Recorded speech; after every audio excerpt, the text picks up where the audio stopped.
მაგალითად მოგკეთ ერთი ისტორია, მუხიანში ჩემი სახლის წინ აშენებდა კორპუს სტადიონზე რა. ხო და მე უბრალოდ ხა მომენტში არ ვიცოდი რომ დავინახე ბევრი პოლიცია, ხალხია და მივიდიოდი სახლში, ჩამოვხდი ავტობუსში და მივედი რა ხდება რა. და თან საკრებულოს დეპუტატი ვიყავ იმ დროს.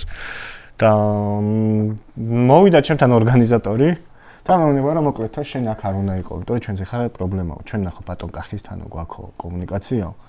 და თითქოს უცვლები ვარ ბოლომდეო და ძალიან გთხოვთ რომ პრიგოჟინი რო პუტინთან ლაგდებოდა რაღაცა ეგეთი ვარიანტი უნდათ ხო? მივხვდით იმისა რომ მე დიდად არ მაწუხებდა ესე გამოპირვალე მამბო რომ არც არ იყო საკრებულის დეპუტატი ვარ ახლა გაწუხებთ. მე თქვი ცხოვრობ აგერ თქვენ საცხოვროთ არ ვიცი მაგრამ ჩემ სახლის წინ ხდება ანუ როგორც მოქალაქისაც ჩემი ამბავი.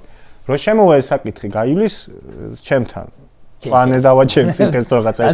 ესე დონეზე ხო ხტები როგორ კაი მარა ხერს გიშლით ან ხო არ გამოჩდეთ თუ არ გვინდო გეხვეწები წადიოდ ხა ეს რომ მითხრეს კაი წამოვედი დღეს შემიძლია განახოთ ფოტო ამ კორპუსის ერთი 3 ბლოკია საკაიფოდ წამონჭიმული